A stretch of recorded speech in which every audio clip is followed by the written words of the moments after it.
Okay, so what exactly we have done so far is we have understood what is the need of the subject, what is exactly cryptography, what are the applications of cryptography and system security. We have done this much so far. We have also understood what are the various goals of security, how to differentiate between the various definitions such as vulnerability, threat, and controls. Okay, so we have just understood the basics of what exactly this subject is all about. I've also shown you the entire syllabus, what it consists of, and what should you expect from this subject. So from today onwards, what we are going to do is we are going to actually start with the concepts from this syllabus. For example, the very first concept that was left, or I can say that was pending in the previous lecture, is this particular topic, that is security services and mechanisms. I had just given a brief introduction of what this topic is all about. So in today's lecture, we are going to complete this topic, that is security services and mechanisms. And I'm also going to show you what exactly is a security model all about. So for example, if you're working on a security application or a security web app or whatever it is, for example, you might be working on an encryption algorithm. So what should be the reference model? What you should keep in mind before designing such an architecture or such a model? So we are going to learn about that reference model, which we call as network security model. And finally, towards the end of today's lecture, we are going to learn about what exactly is a cipher. I will give you some basic definitions of what exactly is cryptography, cryptology, cryptanalysis, etc., etc. And one of those definitions is a cipher. So we are going to learn about what exactly is a cipher, what are its various types, and let me quickly give you a brief of what exactly are we are going to learn in this entire week. So just have a look if this diagram is visible or this chart is visible. You will come to know that these are the various encryption, classic encryption techniques that we are going to learn in the first chapter. Is it visible? Kindly give an acknowledgement so that I would know. Okay, fine. So what exactly you can see over here is this particular tree diagram is nothing but, you can take a screenshot of it, or I'm obviously going to share you the PDF of this particular notes. You can refer that later on. So this is a structure, what we call as classic encryption techniques. So it basically is divided into two parts: substitution ciphers and transposition ciphers. I will come to it later on, but just have a look that these are the how many I guess 8 to 9 ciphers are there. So these are the classic encryption techniques that we are going to learn in this chapter, most of it by this week. uh, these are basically the foundations of what we are going to learn later on from chapter 2 onwards, right? So for example, if you have heard about this term Caesar cipher, this dates back to the Roman civilization. From then, cryptography came into existence. People started encrypting their messages. They started using steganographic techniques, cryptographic techniques, and all. And from that point, these ciphers started gaining popularity. So we are going to learn about those ciphers, the very basic ones. Whenever we'll start with these ciphers, you may think, how childish is this, right? Because at that time it was thought of to be a very good cipher, very protective kind of a cipher. But if we compare it with today's technology, it you will feel that they are very childish. They can be broken by simple mathematical techniques in few minutes or in few seconds. Okay, so but as you have studied in your microprocessor subjects, we start with 8085, 8086, and then move on towards the advanced microprocessors. Same thing goes on over here. We have to learn the fundamentals, we have to learn the foundations of the classical encryption techniques, and then only we can move ahead with the modern encryption techniques. Fine? Is it fine? So let me quickly start with today's agenda. I guess 60 people have joined so far. Okay, so let them join. I will start by then. Okay, so the very first topic for the day is that we had left in the previous lecture, that is security services and security mechanisms. I had also told you that security services are nothing but the goals or the objectives that we need to fulfill. And we can fulfill these with the help of some sort of implementation done through security mechanisms. So just make it a point that security services are nothing but the goals or the objectives that we wish to fulfill with the help of these security mechanisms. Am I clear? I will repeat it once again. Security services could be termed as the application goals or the objectives which an application should have or which an application should satisfy. And how we are going to implement that? We are going to implement that with the help of the security mechanisms on the right hand side. Am I clear with this? Am I crystal clear? Kindly let me know. You should have a clear understanding of what is the basic difference between a security service and a security mechanism. Kindly give in your answers. Okay, B division, correct. Fine. What about A? I'm not getting any acknowledgements. Harsh, okay.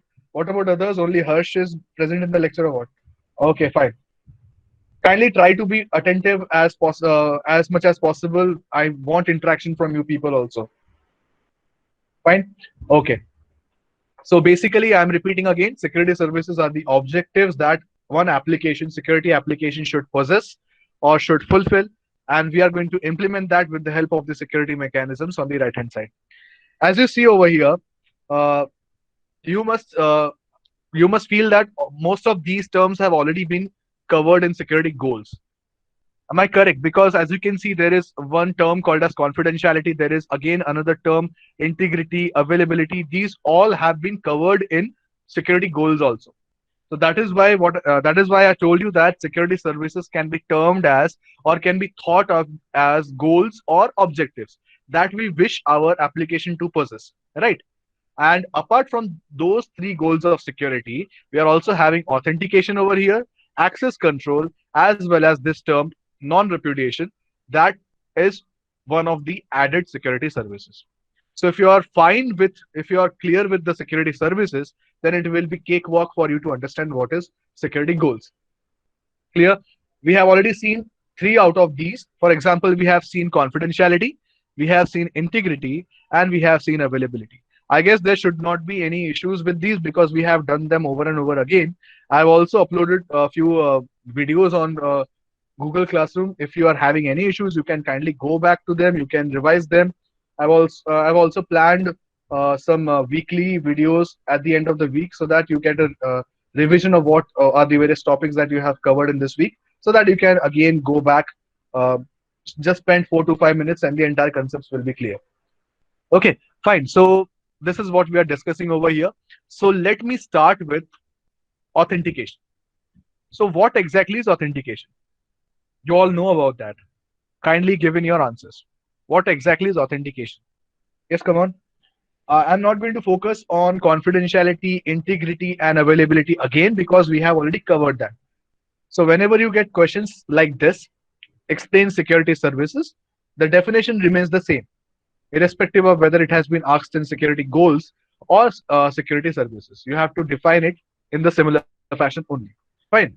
So I'm going to focus on authentication, access control, and non-repudiation. Yes, I'm getting answers. Authentication is a proof that allows you to access. Okay. What else? Validation. Okay, fine. Validate. Correct. So basically, authentication comes in various flavors, various types. Authentication in its basic form is validation. Correct answers. Validation, as in if you claim to be someone from the organization, then you need some sort of proof, and this proof could be in the form of a valid password or a valid token, right? So if you need to verify yourself with the help of certain tokens or certain credentials, then that entire process is called as authentication. You claim to be someone from the organization, then you should have some proof to verify whether you are that person only. Am I fine? That is what we call as authentication. So you have to write in very simple terms, no need to go into technical jargons. You can write it in your own words what exactly is authentication. So you can say that with the help of some login credentials, any you can say that any entity who claims to belong to an organization needs to verify himself or herself using some credentials. And this entire process is what we call as authentication. Am I clear? Shall I move ahead? If any doubt is still there, you can ask. Okay, fine. Very basic example, very basic definition. Next is access control. Now, what exactly is access control? That we also have seen in the previous few lectures. If you remember, I had shown a diagram, an illustration where a person is sitting in front of a computer. There were three things, that is who, what, when, right? How, correct? So that is nothing but what we call as some access control policy. We need to set some policy. Now, whenever I'm talking about policy, policy is nothing but something which consists of three things, if you remember, that is who, what, and you only tell me what is the third term. Come on, give your answers. How, correct. The third term is nothing but how. So what exactly this consists of? Who is nothing but the subject who is going to access the application, right? What is nothing but the object, and how is nothing but the access control or the access policy. Access, we can say access rights or policy. So basically, what happens is there is a subject who wishes to access an object with the help of certain access policy. This access policy could be only read, this access policy could be write only, or execute, read, write, etc. So if you remember in Unix or in any OS, there is one concept of 777 in Linux basically.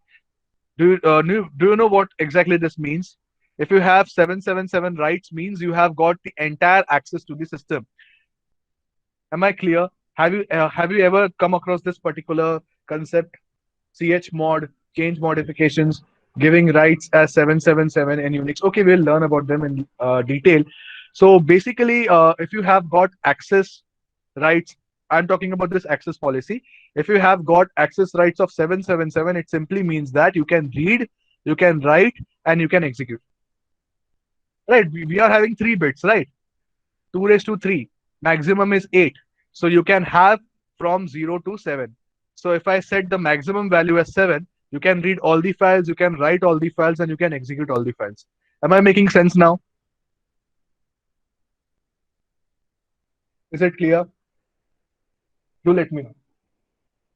Fine. So this is how we can set some access policies, and that is what we call as access control.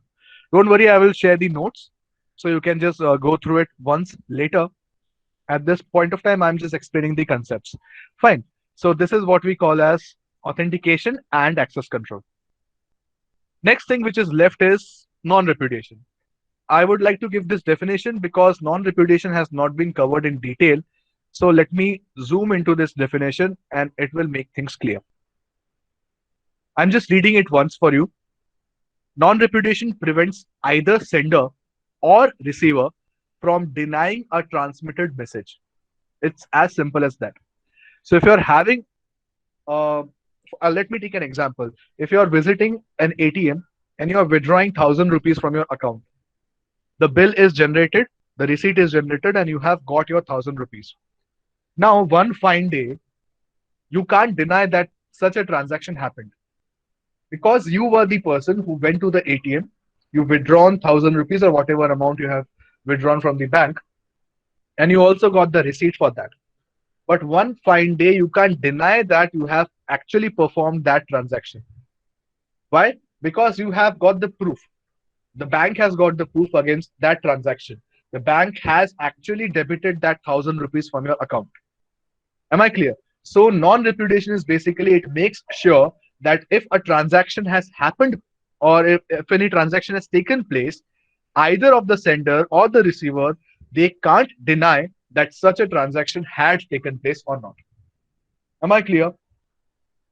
So what this makes sure is you can't deny at any point of time that this particular transaction was not carried out by me. Now, there can be some situations of frauds taking place, someone else copying your card, someone else skimming your card. I will keep on bombarding these kind of definitions in between. So there is one concept called as skimming. You must have heard about it. Yes or no? So just be prepared whenever I am teaching any subject, I will keep on bombarding such definitions in between in the lecture out of nowhere.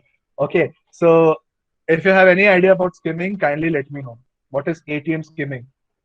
Skimming is basically a process in which the hackers or the attackers create a clone copy of your ATM card, and later on they can use that clone copy along with the ATM pin. Now you might be asking how the ATM pin is received. You must have seen some WhatsApp forwards videos where they have shown how ATM phishing happens, ATM scam happens. The attackers actually plant a small pinhole camera on top of that keypad, and they already have access to your cards with the help of that skimming device. So once you enter your keys using that keypad, they will also get the details of your keys or the ATM pin. Am I clear? So this is what we call as skimming. Now let's not deviate from the topic. The topic was non-repudiation. So if I'm saying that, if I'm claiming that somebody else might have withdrawn 1,000 rupees from my account using my ATM card, that is totally a different case. Because in this particular case, what is happening? You are raising a dispute that so and so fraud had has taken place with my account, but that is not non-repudiation. Or what you can say is transaction has taken place. The bank will always say it like this, that the transaction had taken place, but it is falling under some sort of fraud. You can't deny that transaction had taken place or not. Am I clear? Am I making sense? Transaction to hua hi hai. You can't deny that transaction hasn't happened, but the transaction might fall under some fraud. Am I clear? There is no doubt whether the transaction has happened or not. The transaction has happened. So neither you or the bank can deny about that transaction. That is what we call as non-repudiation. Am I clear? Let me repeat it. Let me read the latter part of this definition. Thus, when a message is sent, the receiver can prove that the alleged sender in fact sent the message. Similarly, when a message is received, the sender can prove that the alleged receiver in fact received the message. Clear? Very simple definition. So, in if any transaction has taken place, neither you nor being the sender or the receiver both can't deny whether such a transaction had taken place or not. Fine with this. This is what we call as non-repudiation. So this was something new. That's why I have pasted this definition over here.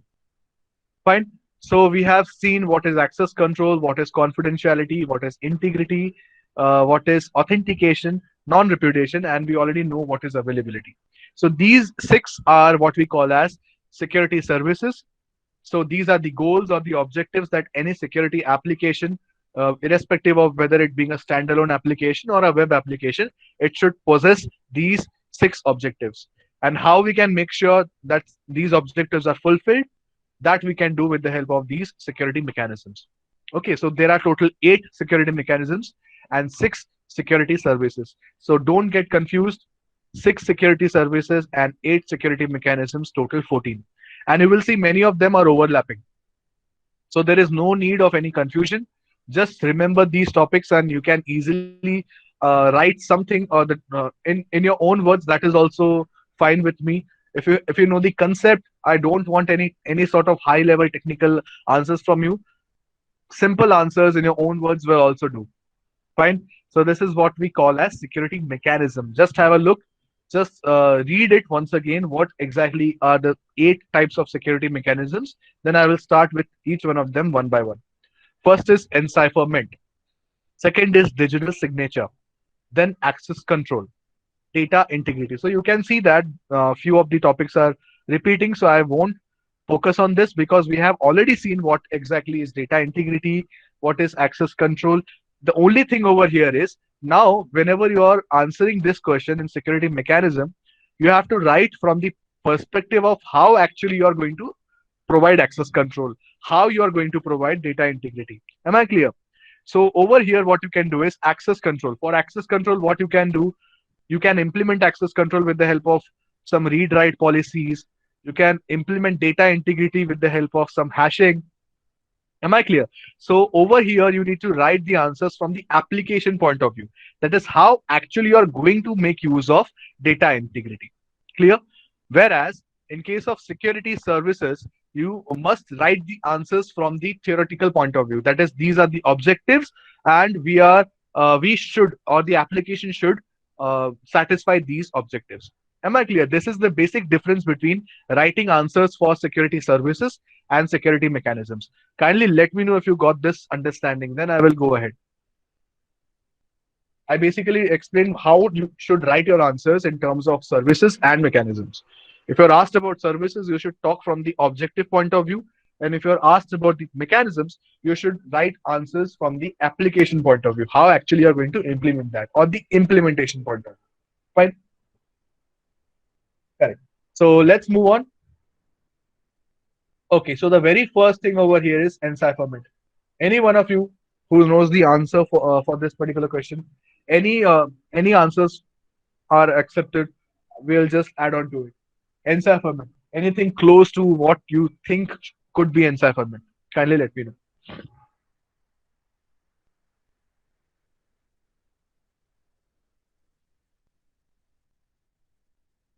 Okay, let's bombard your answers. Applying cipher techniques. Okay, Harsh, again, encoding use mat karo. Don't use the word encoding over here. Encoding is totally different. You can use the word encrypting the text. Encoding changes the meaning of the entire sentence. Okay, encryption is different from encoding.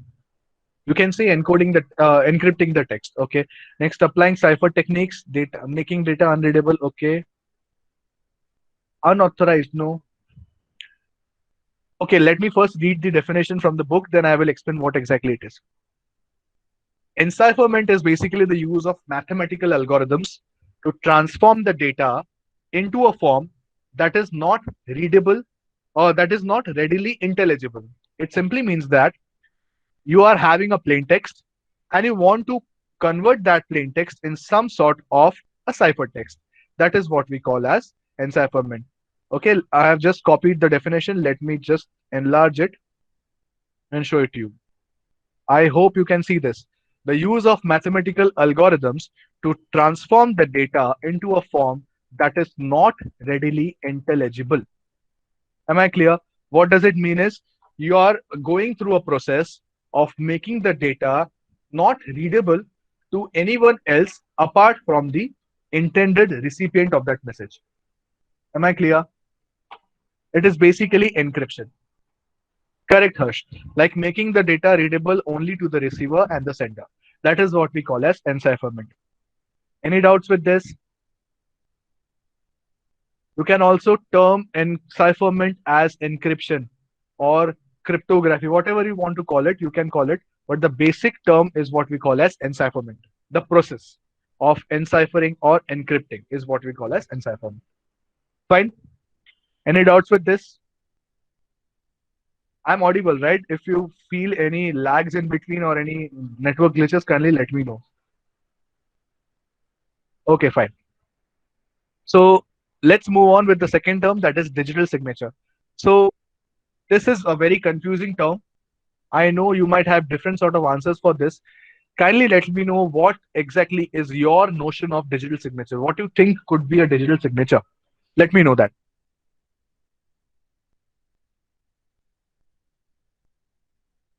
Okay, drop in your answers. Let me know what you feel, what you think is a digital signature. Then I will obviously paste the definition over here. That is why I prefer whiteboard, because you can play around with the entire screen. Fine. So let me know what, according to you, is digital signature. Acknowledgement from receiver. Mm, sort of. Correct. Hush. Credentials used to identify and verify a user. Basically, you can say that we can make sure that authentication is ensured with the help of digital signature. Am I making sense? Because there are these six security services, and there has to be some of the security mechanisms which we can use to implement the services. Am I clear? So we can say that we can implement authentication with the help of digital signature. Just an explanation, just an example. Am I clear? Let me paste it over here.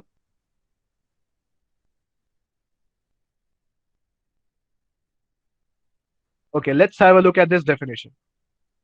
Digital signature is basically the data appended to or a cryptographic transformation of a data unit that allows a recipient of the data unit to prove that the source and integrity of the data unit is protected against any forgery. So, in simple terms, what we can say is if I claim to be Mr. Sridhar Iyer, then I should have something which could prove myself. Fine. So if I show my ID card or my any of my government approved ID cards to the person asking me for those ID cards, then that person will be rest assured that I am the same person who I am trying to claim as. Am I clear? So in technological terms and technical terms, we can say that digital signature is nothing but some data which can prove my existence or which can prove my authenticity to the entire world. Am I clear? So this could be even your private keys. This could be even your digital certificates, whatever, etc. Whatever you use to prove yourself in this particular cyber world, that is what we call as a digital signature. Whereas this is not your digital signature. Am I clear? This is what people think. If I use a soft copy of my digital sign, that becomes a digital signature. Yes or no? Not at all. That is not my digital signature. Whereas the text, the definition which I have written in yellow, that is what we call as a digital signature. Fine. Am I clear? Right? Any doubts with this? Okay, fine. So now I hope you have got an understanding of what exactly is encipherment, what is digital signature. We have already seen what is access control. We have already seen what is data integrity. Next up is authentication exchange. This is a very interesting mechanism. Understand this first. Authentication exchange. Okay. We live in a world where it's very hard to trust on people nowadays. Right. So just assume that there is one person, Alice, and there is one person, Bob. They want to communicate with each other through the internet, of course. But there are some trust issues between Alice and Bob. Alice doesn't trust Bob, and it's vice versa. Bob also doesn't trust Alice. So what happens is Alice would first of all try to make sure that whatever secret information she is going to share now is actually being read by Bob. So what Alice will do is Alice will first ask Bob, prove it to me that you are Bob. Am I clear? So what Bob will do? Bob needs to show some sort of information that only Bob has got access to. It could be Bob's ID card. It could be Bob's password to one of his email accounts, anything of that sort. So any credentials which can be used to prove that the person on the other hand or the other side is actually Bob, that could serve the purpose. What happens over here is Alice is asking for authentication from Bob and Bob is giving the reply back to Alice. Now this is one-sided affair. But what happens is now Bob is also egoistic. Bob wants to make sure that whatever information now Bob is going to share, that also should be shared only with Alice. So in short, now Bob is also going to repeat the same process. Bob also wants to make sure that the message is actually going to Alice. So the entire process will now be repeated, but from Bob's end. So now Bob will request credentials from Alice, and Alice needs to verify herself to Bob. This is what we call as authentication exchange, where both the intending parties will communicate with each other. They will ask their authentication credentials to each other, and they have to verify each other using those credentials. Am I clear? Is it fine? Any mechanism, any scenario where both of the parties which are involved in this particular network or in this particular communication need to verify themselves or need to authenticate themselves to each other. That is what we call as authentication exchange. Fine with this? I know I'm using some silly examples, but that makes the concepts clear. Fine with it? Okay. So let's move ahead with traffic padding. You must have heard about this term padding. Traffic padding is basically a process using which we make the life of the attacker miserable. How come? The attacker always is on the prowl of attacking your network. He or she is always wanting to gain access to your network illegally. What we can do is just a common example. Why do we ask to why do the companies ask to have uh, longer passwords? For example, even Google asks us to have a strong password, longer password. Why do we do so? Just to avoid brute forcing, right? Because if you see, if I am having a password of 6 characters and a password of, for example, uh, 10 characters or 12 characters, obviously it would be difficult for the attacker to crack this as compared to this? Yes or no? Because there are 26 alphabets plus plus numbers plus special characters, and it basically makes the entire scenario very difficult for the attacker to brute force your network. Am I clear? Because if I'm only considering the 26 alphabets, 26 letters of the alphabet, then it is nothing but numbers could be, for example, 26 combinations, 26 factorial combinations. Similarly, if I'm increasing the characters, if I'm increasing the alphanumeric values also, it increases the time complexity. So as we keep on increasing the length of the password, as we keep on increasing the complexity of the password, the time taken is going to increase. Am I clear? So that is what we call as traffic padding. What we do is we add some bogus characters. You must have seen. Let me give an example. You must have. You must be having online accounts with banks. Few of you might be having, right? Online accounts, net banking accounts. So, or your parents might be having. So, what happens is when you log in, you must have noticed when you enter your password and press the submit button, some extra characters are added at the end. What is it exactly? That is what we call as padding. That is what we call as salting. Salt is nothing but some extra characters which are added at the end of the password to some extra random characters. Make sure it is not same every time. So these random characters are added at the end of the password to make the password even more difficult to crack. Am I clear? This is what we call as traffic padding. So with the help of these six plus the two mechanisms which are remaining, we can make sure that the data which is traveling across the network is 100% secure. I'm saying 100% secure theoretically. We all know that the data on the internet is never 100% secure. Because if you have your data in the public domain, just make sure that that particular data is not going to remain 100% secure ever, forever. There is a chance that someone might hack into it. There is a chance that someone might even have access to your Facebook profile right now when I'm speaking with you. So it is quite possible. So if you're having your data on the internet, you're simply opening a backdoor entry to your network. So it's our responsibility to make sure that whatever security mechanisms we can make use of, we need to use them to protect ourselves. Right? This is the entire subject is all about. Fine. So let's move on towards the next topic. Next topic is routing control. Now, what exactly is routing control? Now, again, a lame example. For example, just imagine that we are having construction of metro for a long time over here. So many roads are closed and some alternate routes are opened. Right? Alternate routes are opened, which might be better or which might not be better. It depends upon the case scenario. It keeps on changing. But just imagine that there is a particular route that the computer network follows. But by chance, if it thinks that that particular route is prone to attack or that particular route might be compromised, so what can happen is we should always have some sort of a backup. We should also have some sort of a backup network or a backup route through which we can route our traffic. Am I clear? So in case if one of the default path is getting compromised or is getting attacked, we should have a backup ready with us so that in case if it gets completely compromised, we can quickly switch back to the failover network. We call it failover network. You must have heard this term.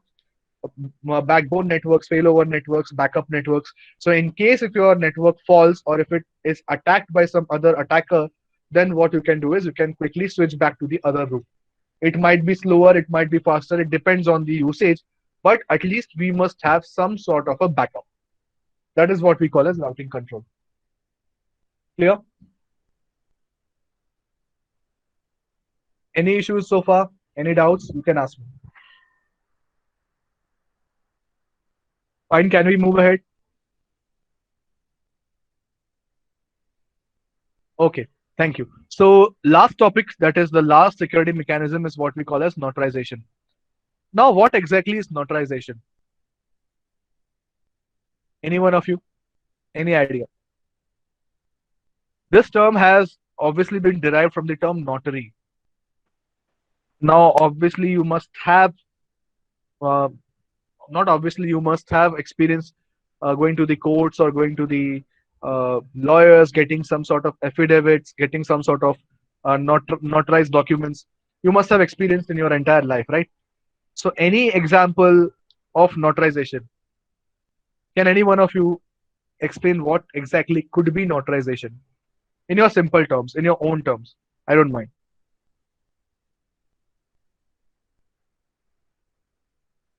No, bro, I'm just asking in a your in a layman's term, in a real life scenario, what exactly could be notary, notarization? Notary तो करवाया होगा ना आप लोगों ने? Yeah, correct.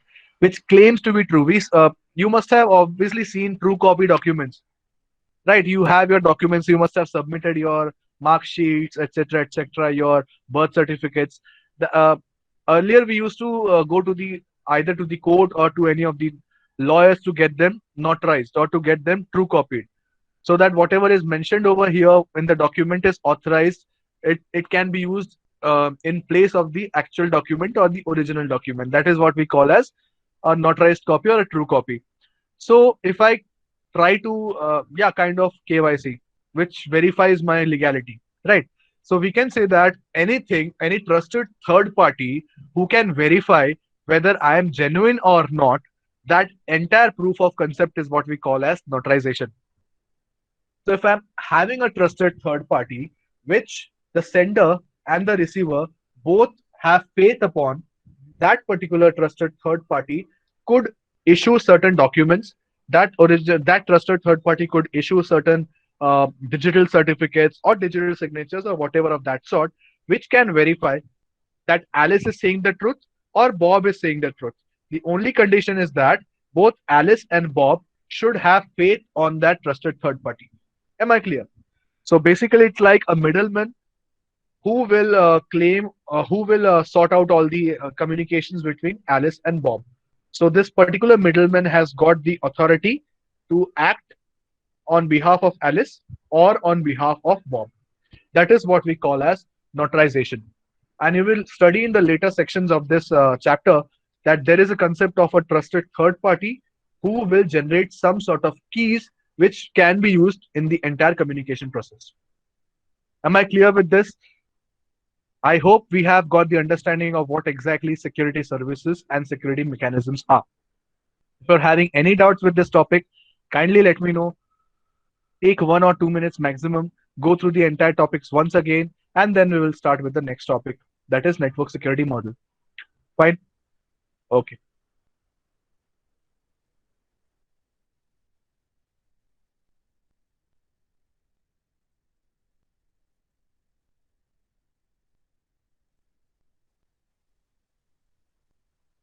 Yes, Jay, we can say that it's like an agent or similar to an agent, but it is a trusted agent, right? Whom both the parties will have trust on. Fine. Any doubts with these topics? Can we move ahead? We still have 20 minutes and we are going to cover this topic. Yeah, Harsh, basically notarization is like a trusted third party whom both the parties, the sender and receiver, will have faith upon. This trusted third party is going to prove that Alice is saying the truth or Bob is saying the truth. So basically, this trusted third party uh, will take decisions on behalf of Alice as well as on Bob. For example, if I'm having an iCard and I want it to get approved that it is the genuine iCard, what I do, I can go to a agency who will give a stamp on it and it will mention that it is verified. The same thing that you do in your college documents. You get it true copied from a lawyer or from the court. Yeah, like escrow, you can say that. Fine. So that particular document can be used as an alternative to the original document anywhere you wish. Fine. Okay, so let's move ahead. And the next topic is security models. Just have a look at this diagram. It is self-explanatory, but still I'm going to explain it in much detail. This is nothing but what I was talking just now, the trusted third party. Give a heading of this topic, it is called as network security models. So basically all the models that you are going to learn in this subject are basically designed or thought of using these reference models. So this reference model is nothing but what we call as a network security model. Over here, you can see there are few entities involved in this model. For example, the message.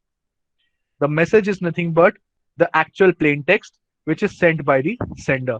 So the sender is one of the entity, the recipient is one of the entity, the trusted third party is one of the entity, the opponent or the attacker is one of the entity, and the most crucial entity over here is the information channel. Now the information channel in our case, most popularly the internet, right?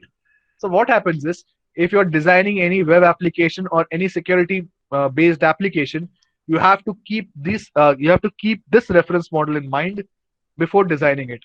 So what happens is if you have a message to be sent across the communication network, you have to keep all these things in mind. First is you need to have some sort of an algorithm. What is this algorithm? This algorithm is nothing but some sort of a mechanism. You can think of these as encipherment. So what you can do is you need some sort of a mechanism inside which if you send your message as an input, the output that you will receive will be a secured message. Am I clear? Is it making sense? So you need some sort of an algorithm where if you feed in your plain text or your message, that should come out as a secret message. So all sort of operations will take place inside this particular little circle you are seeing over here. So it can have n number of mathematical operations, XOR operations, plus, minus, multiply, modular operations. Anything of that sort can take place inside this particular small circle which you can see over here, right? So the message is sent as one of the inputs. It goes inside this model. This model is nothing but the algorithm, and it expects one more input. Now, what is this key? If you remember, in the very first lecture, I had discussed about the concept of a key. There are two types of cryptographic techniques. One is which is making use of single key. That is what we call as private key or symmetric key encryption. I'm writing it over here. We are going to learn about these much in detail. And the second one is what we call as asymmetric. So this is a general model irrespective of whether one key is being used or two keys. So in the previous case, that is the first case, that is private or symmetric key encryption, we are going to make use of only a single key for encryption and decryption. Whereas if I talk about asymmetric key encryption, we are going to make use of two keys, one for encryption and other for decryption. If you remember, I had also told you about the uh, relationship between a public key and a private key, if you remember, right? So this is what is going to happen over here. We are going to make use of keys, irrespective of whether it is private or asymmetric, right? With the help of the key, the message, and the algorithm, we are going to get a secured message at this end. This is what we call as a secure message or a ciphertext. The original message is what we call as plain text. The output that we receive over here is what we call as a ciphertext. Fine. Now, this ciphertext needs to go through the internet or whatever communication medium you're having. So we need to make sure that this particular ciphertext is not attacked by the opponent. So just to make sure that this information is intact, this information is secure, we need the help of this trusted third party. Why is the term trusted third party useful over here? This trusted third party is going to share some secret information with the sender and the receiver. Now, what is this secret information?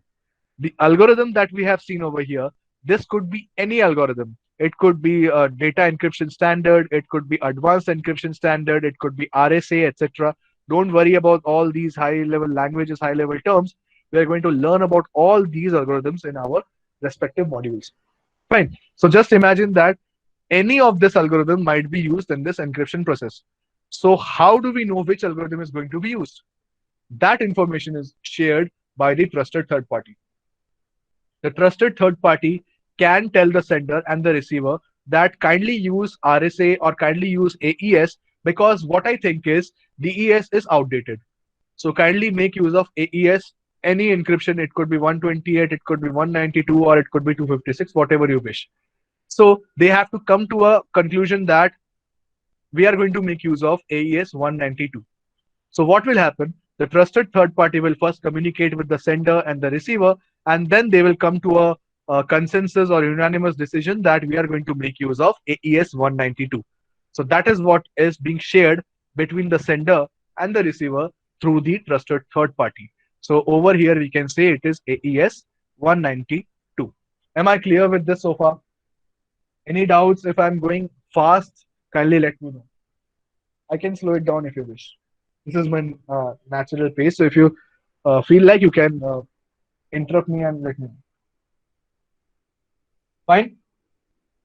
AES is Advanced Encryption Standard. Harsh, you will learn about these encryption techniques in the later modules. Module number 3 to be precise. Fine. Module number 2 and 3. Okay, so don't worry about the encryption algorithms that I have written over here. This is just for reference. So just think of it like this, that the trusted third party first communicates with the sender and the receiver, and then they come to a common ground that we are going to make use of so and so algorithm. And that algorithm information will be shared between the sender and the receiver. That is the main task of this trusted third party. Yes, B division, am I making sense? Is it clear? Kindly let me know. I'm not getting any acknowledgements from you. Okay, fine. Thank you.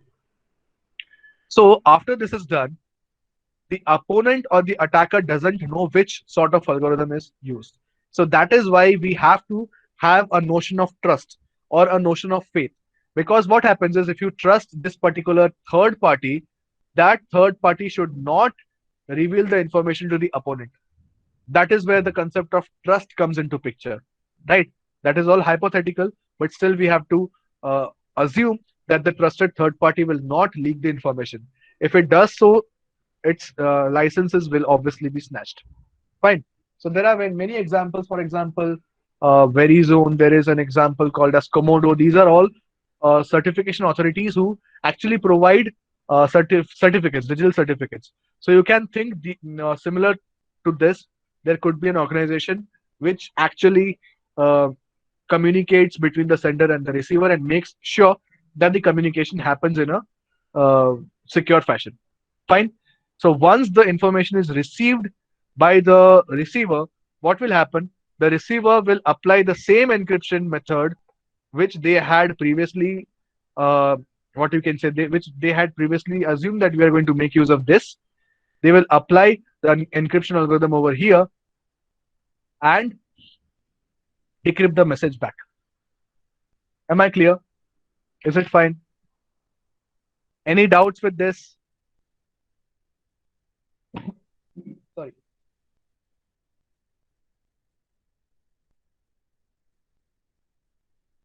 So any doubts with this particular concept, particular diagram? I guess I am making sense. Now the only thing that should come in your mind is what about the keys? Yes or no? You should be having this particular doubt. What about the keys? Who is going to provide the key? Yes or no? So in your second chapter, you are going to learn about a method which is called as Diffie-Hellman key exchange algorithm. Second chapter onwards. So in that chapter, you're going to learn how the keys are generated and how we can share the keys. But for the time being, let's assume that this particular diagram that you are seeing in front of you, it is what we call as the reference model. Okay. Later on in the third topic, that is a symmetric cipher, which we are going to start now, symmetric cipher model, you will actually come to know how the keys are exchanged between these two uh, senders and receivers. So am I clear with this definition? Don't worry about the theory because whatever is mentioned in this theory, I have explained that much in detail using this diagram. So I will share this PDF with you. You can just go through it and you will come to know what exactly this entire thing is all about. So I guess there is no need of dictating the terms again and again because it's the same thing. Fine.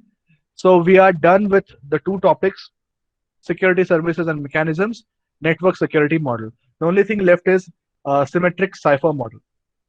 Fine. So shall we start? Just give me your acknowledgement. I will start with the topic because we have 10 minutes time left. So I will start with it.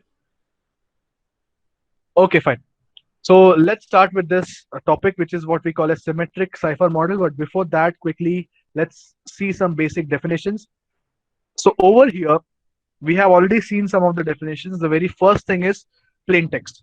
Now you know what is a plain text. The original message is what we call as plain text, and the coded message or the encrypted message is what we call as ciphertext. Fine. Similarly, the process of converting from plain text to ciphertext is what we call as encryption or enciphering. Fine. That is also we have seen. Third is restoring the plain text from the ciphertext is what we call as deciphering or decryption. The exact reverse of enciphering and encryption. Fine. Definition number 4 is the many schemes used for encryption constitute the area of study known as cryptography. So basically, cryptography, as we all know, is the study of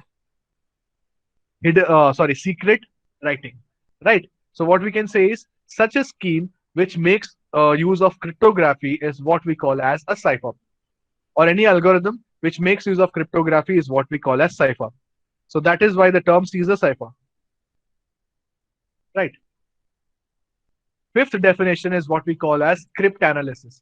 Now, cryptanalysis is in simple terms what we call as breaking the code, right? So if you are not aware of any, if you are not having any knowledge about the encryption keys which are being used or the encryption algorithm which is being used, still if you are trying to break it, that is what we call as cryptanalysis or breaking the code. Am I fine? Am I clear? So without having any knowledge, it's basically a blind sort of an attack where you don't have any knowledge about the system. That is what we call as cryptanalysis.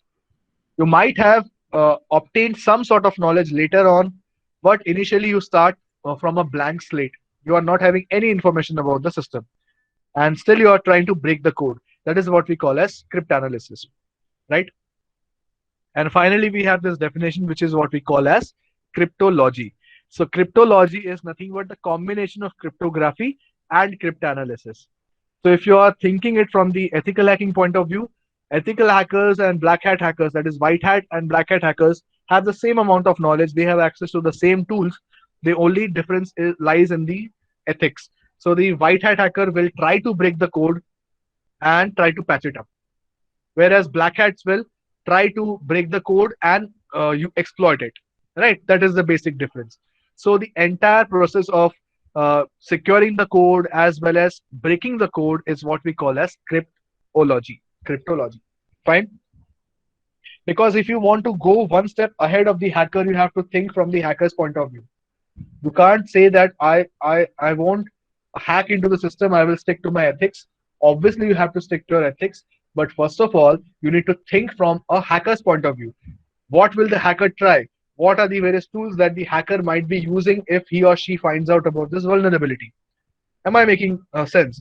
So if you think from the hacker's point of view, then only you can go one step ahead of the hacker. Am I clear or not?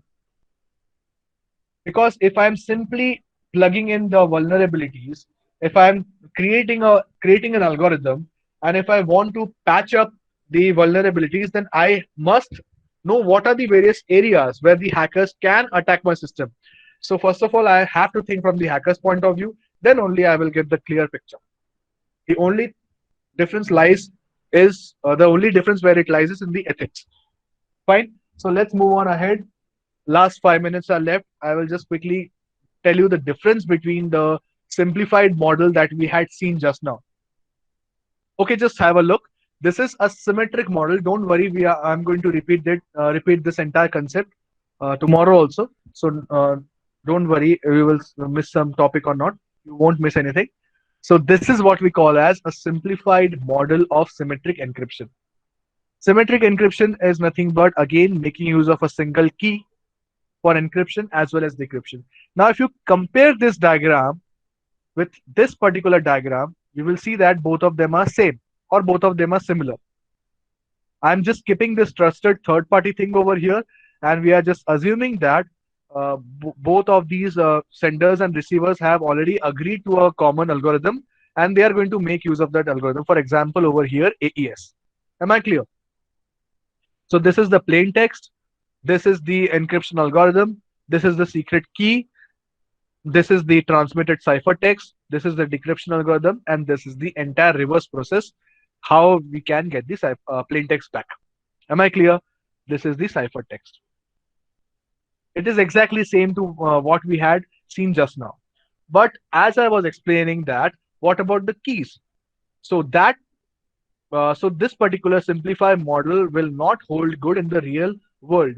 So we need some sort of a practical model. So this is what we call as a practical model. Just have a look over here.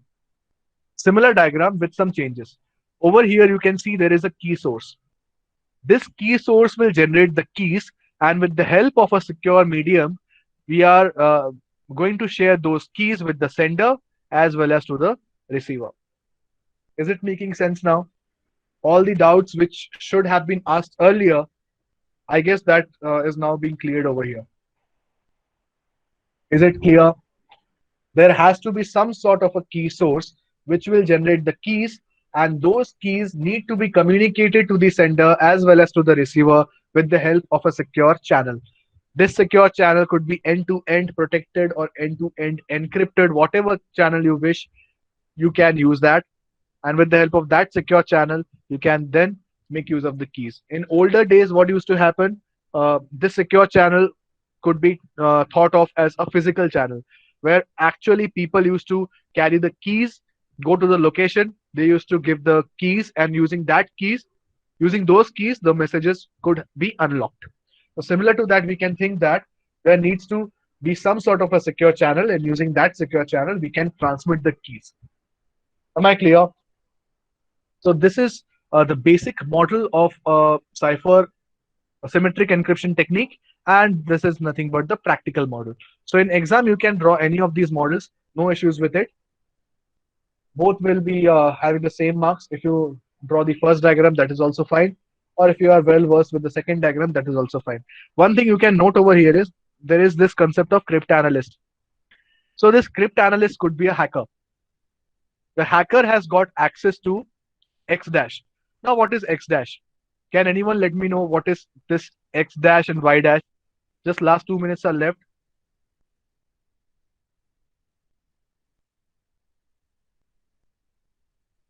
Yes, if any one of you wants to give in your inputs, kindly let me know what is X dash, what is Y dash. Come on. X is nothing but the message, that is the plain text. Then what could be X dash? What is this cryptanalyst accessing? Kindly have a look. Coded message, correct? Encrypted message, correct? So X dash could be any encrypted message. You can say that X dash could be Y, but it is not Y, because the attacker is not having any access to the actual plain text. So whatever encrypted text the attacker is receiving, that he will consider as X dash. And similarly, the attacker will try to make use of multiple keys. Obviously, that attacker has not got access to X and K. So the attacker will try to make use of X dash, K dash. Attacker will try to make use of multiple combinations of the key and the plain text, ciphertext, to obtain the plain text X. Am I making sense? So the attacker will try to break X dash with the use of K dash. Obviously, X dash, if X dash is equal to Y and K dash is equal to K, then the attacker would be able to break into the network. Am I clear? Yes or no? If by brute force or if by any other method, if X dash becomes equal to Y and if K dash becomes equal to K, then only the attacker will get access to the plain text. And that is very rare, because simple brute force does not hold good on AES. Why I am saying AES again and again? Because all other encryption techniques such as data encryption standard and RSA has been broken so far. So AES is still considered as one of the most secure encryption algorithms till date. Am I clear? So we'll stop the lecture over here, and we'll continue from here in the next lecture.